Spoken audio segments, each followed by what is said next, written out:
Kechasi tez-tez uyg'onasizmi? Prostata bezi sizni bezovta qilyaptimi? Prostamix 14 ta tabiiy giyohdan tayyorlangan kapsulalar prostatit, jinsiy zaiflik va adenomaga qarshi kuchli vosita. Bir hafta ichida siz natijani his qilasiz. Minglab erkaklar Prostamixni tanladi. Sizchi? Bugunning o'zida buyurtma bering va 50% lik chegirmani faollashtiring. Kafolati bor. Natija bo'lmasa pulingiz qaytariladi. 55 kodi bilan 503 2200 raqamiga qo'ng'iroq qiling. Mutaxassislar bilan bog'laning va buyurtma bering.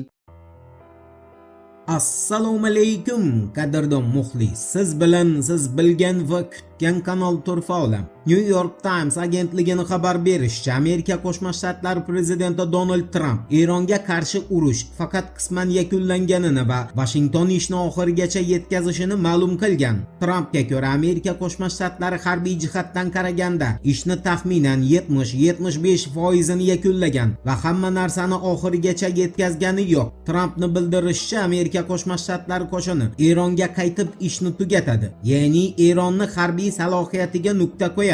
Shuningdek, Trump ommaviy axborot vositalarida Eron raketalarini asosiy qismi saqlanib qolgani haqidagi xabarlarni rad etib, bu ma'lumotlarni fake deb atagan. Trumpning so'zlariga ko'ra, o'tgan harbiy operatsiya jarayonida Eronni raketa uchirish qurilmalarini taxminan 80% yo'q qilingan. Eslatib o'tamiz, amerikalik demokrat kongressmen Ed Case Senat qo'mitasidagi eshituvlar vaqtida Qo'shma Shtatlarni 28 fevraldan Eronga qarshi urush boshlanganidan buyon umumiy 39 ta samolyot yo'qotganini ma'lum qilgan. Kongressmen bu bayonotni Amerikaning harbiy nashri The War Zone e'lon qilgan hisobotga tayanib bildirgan. Case ushbu fikrni Pentagon moliya direktori Jay Harstdan mojaro davomida Amerika harbiylariga yetkazilgan zarar ko'lami haqida so'roq olish jarayonida aytgan. Qisqasi, Eronga hujum Qo'shma Shtatlar harbiy havo kuchlari uchun ham juda yirik yo'qotishlar bilan yakun topgan. Ammo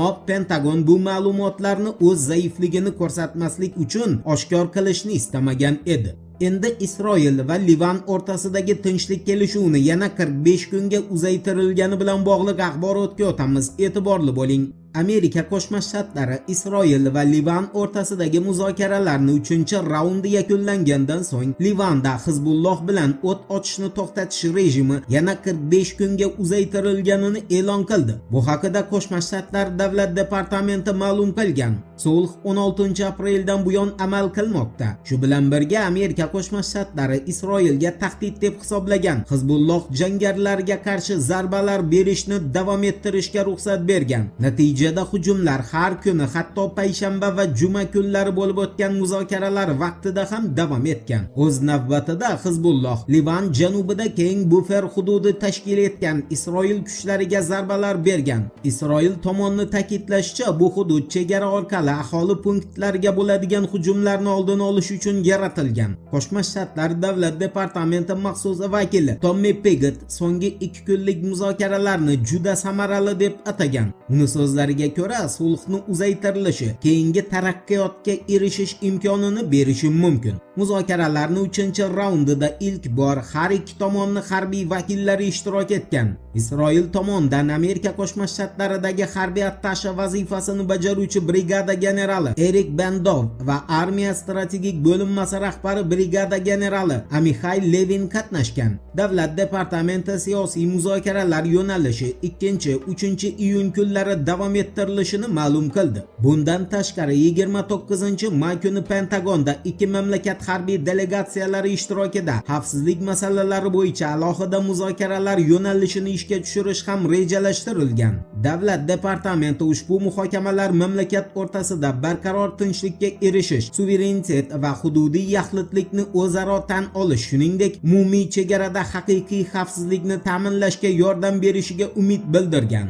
Endi Ukraina urushi to'g'risida qisqacha so'z yuritamiz. RIA agentligining xabariga ko'ra, Rossiya armiyasi bo'linmalari Ukraina qurolli kuchlariga bosimni kuchaytirib, yangi aholi punktlarini ozod qilishda davom etmoqda. 15 may kungi janglardan so'ng Rossiya harbiylari nazorat ostiga Nikolayevka shahri, shuningdek Charivnaya va Chaykovka qishloqlari o'tgan. Chaykovka qishlog'ini Rossiya armiyasining shimol bo'linmasi qat'iy harakatlari tufayli ozod qilishga muvaffaq bo'lgan. Ushbu guruh javobgarlik hududida so'nggi bir hafta ichida qarshi tomon qariyb 1000 nafar harbiy xizmatchi, 79 ta avtomobil, 10 ta radio elektron kurash stansiyasi va 8 ta dala artilleriya qurolidan ayrilgan.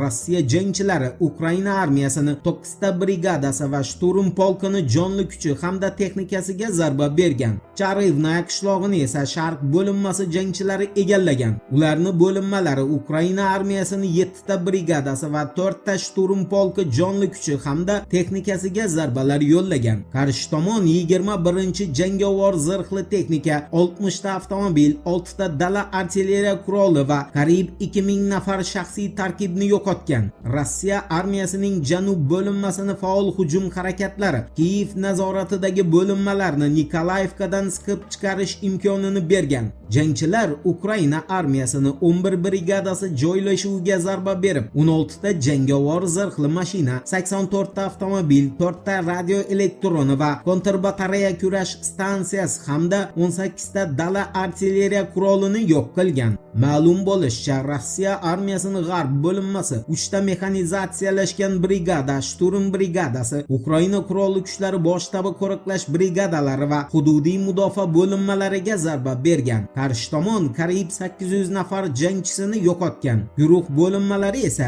yanada qulay chegara va pozitsiyalarni egallagan. Voqealar rivojini birgalikda kuzatamiz. Turfa olam bilan qoling. Siz kutgan kerakli ma'lumotlar hali oldinda.